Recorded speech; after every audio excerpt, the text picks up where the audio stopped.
Hello दोस्तों, मैं LC Sonu एक बार फिर आपका स्वागत करता हूं आपके अपने यूट्यूब चैनल एलसी सोनू पर।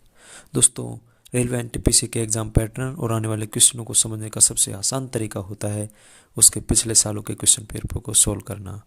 इसलिए मैं लेकर आया हूँ railway NTPC previous year question paper की सीरीज़ का यह दूसरा वीडियो, जिसके जीके क्वेश्चन को हम जल्दी सोल्व करेंगे और जानने की कोशिश करेंगे किस प्रकार का पैटर्न होता है।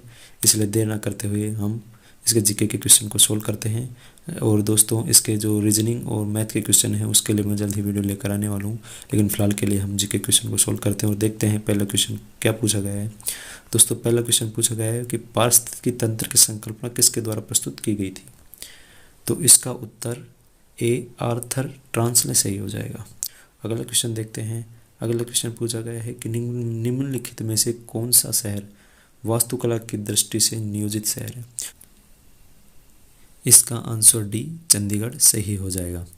और चंडीगढ़ पंजाब और हरियाणा दोनों की सम्मिलित रूप से राजधानी है। मुंबई शहर है, इसे भारत का प्रवेश द्वार कहा जाता है और इसे फिल्म सिटी, प्रवेश द्वार, फिल्म सिटी और माया नगरी के नाम से भी जाना जाता है। और मुंबई यहाँ गेटवे ऑफ इंडिया भी स्थित है। ठीक है। और अगला, मुंबई, ये जो बेंगलुरु शहर है इसे अंतरिक्ष नगर के नाम से भी जाना जाता है और यह कर्नाटक की राजधानी है।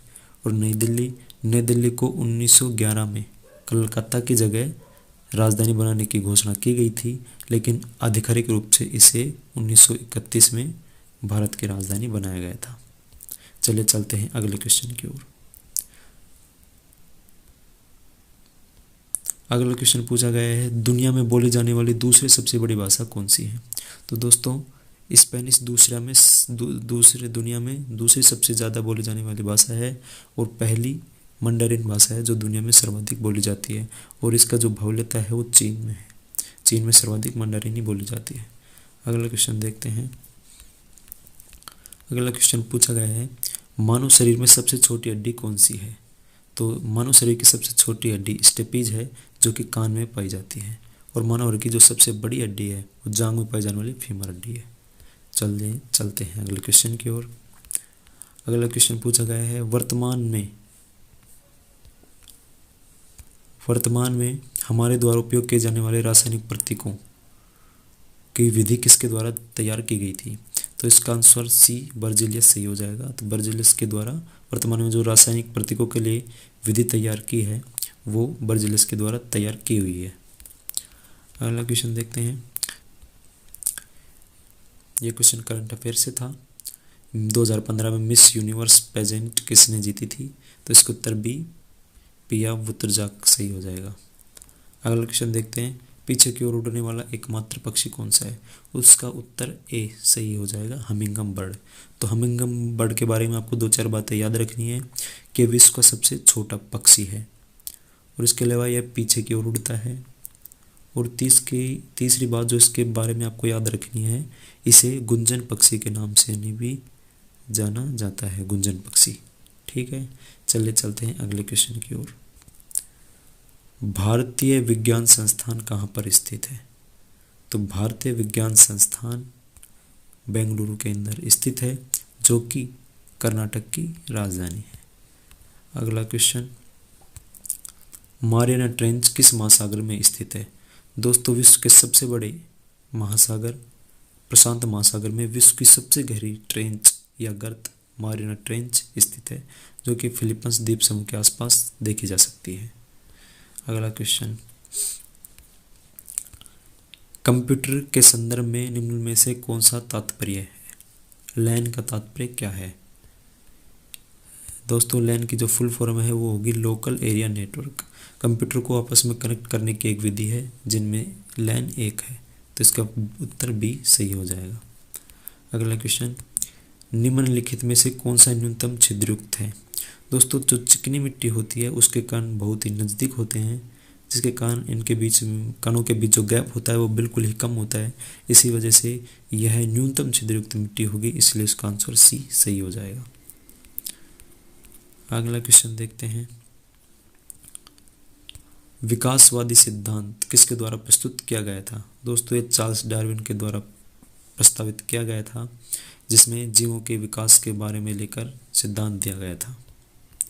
अगला क्वेश्चन,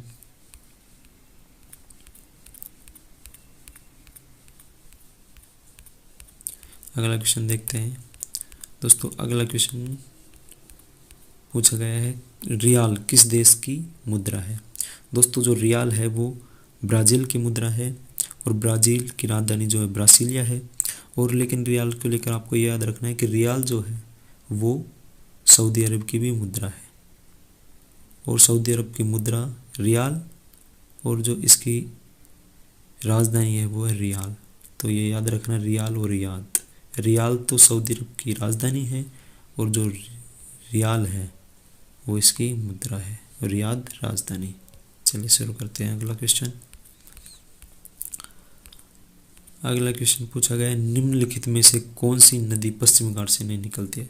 दोस्तों भारत में जो ये घाट है इसे पश्चिमी घाट कहा जाता है। तो पश्चिमी घाट से एकमात्र नदी कृष्णा नदी निकलती है, और बाकी ये कृष्ण पश्चिमी घाट से नहीं निकलते हैं, भारत के अन्य भागों से निकलते हैं। इसके लिए इसका उत्तर बी सही हो जाएगा। अगला क्वेश्चन पूछा गया है, पौधे का कौन सा हिस्सा पानी खनिज के परिवहन को सक्षम करता है? दोस्तों इसका उत्तर जी जो सी है जाइलम सही हो जाएगा। दोस्तों जो पेड़ है उसके अंदर दो प्रकार के ऊतक मुख्यतः पाए जाते हैं, एक तो जाइलम और एक फ्लोएम। जाइलम खनिज तत्व, जो पेड़ की जड़ें होती हैं उन जड़ों से जो खनिज तत्व और जो पानी है वो ग्रहण करके पेड़ को ऊपर भेज देते हैं, जाइलम हो जाते हैं। और जो प्रकाश संश्लेषण के द्वारा जो भोजन बनता है, भोजन को पेड़ के अन्य भागों तक पहुंचाने का कार्य फ्लोएम ऊतक करता है। तो फ्लोएम और जाइलम दोनों के अंतर को आपको समझ के रखना है। तो चलिए चलते हैं अगले क्वेश्चन की ओर। अगला क्वेश्चन देखते हैं। अगला क्वेश्चन पूछा गया है, शब्द विश्व का जो विश्व शब्द है वो क्या संदर्भित करता है? दोस्तों यह विश्व का तात्पर्य भूमध्य रेखा, जो रेखा खींची गई है उससे है।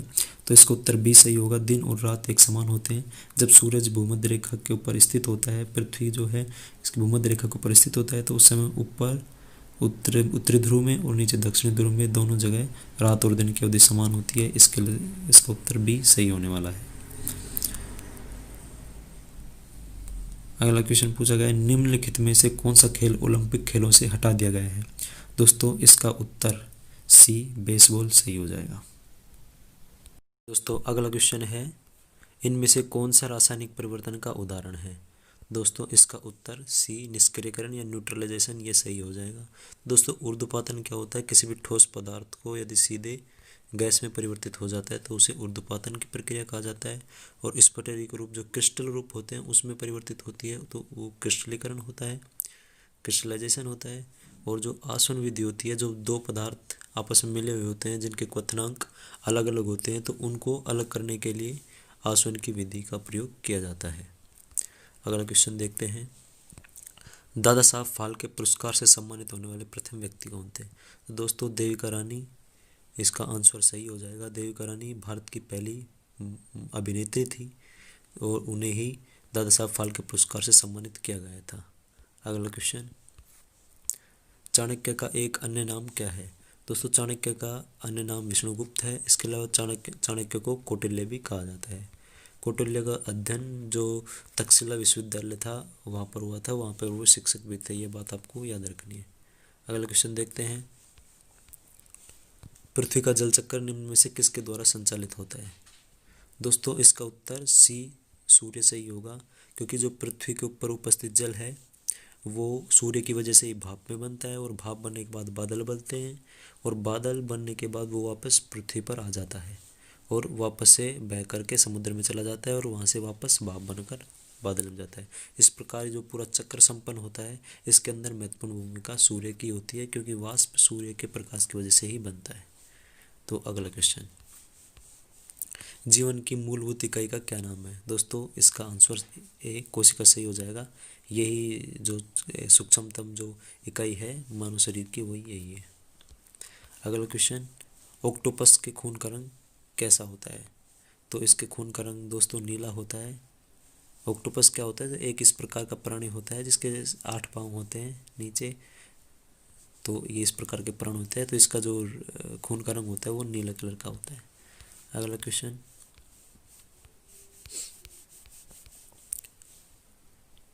निम्नलिखित में से उत्कृष्ट धातु कौन सी है? तो दोस्तों उत्कृष्ट जो धातु है वो चांदी हो जाएगी। तो दोस्तों कुछ स्पेशल प्रकार की जो धातुएं हैं, जैसे कि चांदी हो गई, सोना हो गया और प्लेटिनम हो गया, इस प्रकार की कुछ धातुएं हैं, इन्हें उत्कृष्ट धातु के नाम से भी जाना जाता है। अगला क्वेश्चन, ब्रह्म समाज के संस्थापक कौन थे? दोस्तों जो ब्रह्म समाज के संस्थापक थे वो स्वामी दयानंद सरस्वती सॉरी जो राजा राम मोहन राय थे वो ब्रह्म समाज के संस्थापक थे, और जो दयानंद सरस्वती थे वो आर्य समाज के संस्थापक थे। इन्होंने लगभग 1874 या 75 के आसपास आर्य समाज की स्थापना की थी, और जो ब्रह्म समाज की स्थापना की गई थी, ये स्थापना 1828 ईस्वी में की गई थी राजा राम मोहन राय के द्वारा। अगला क्वेश्चन, ONGC का मुख्यालय कहाँ स्थित है? दोस्तों जो ONGC का मुख्यालय है वो देहरादून, जो उत्तराखंड की राजधानी है, वहाँ पर स्थित है। अगला क्वेश्चन, इनमें से एक भारतीय गणितज्ञ कौन थे?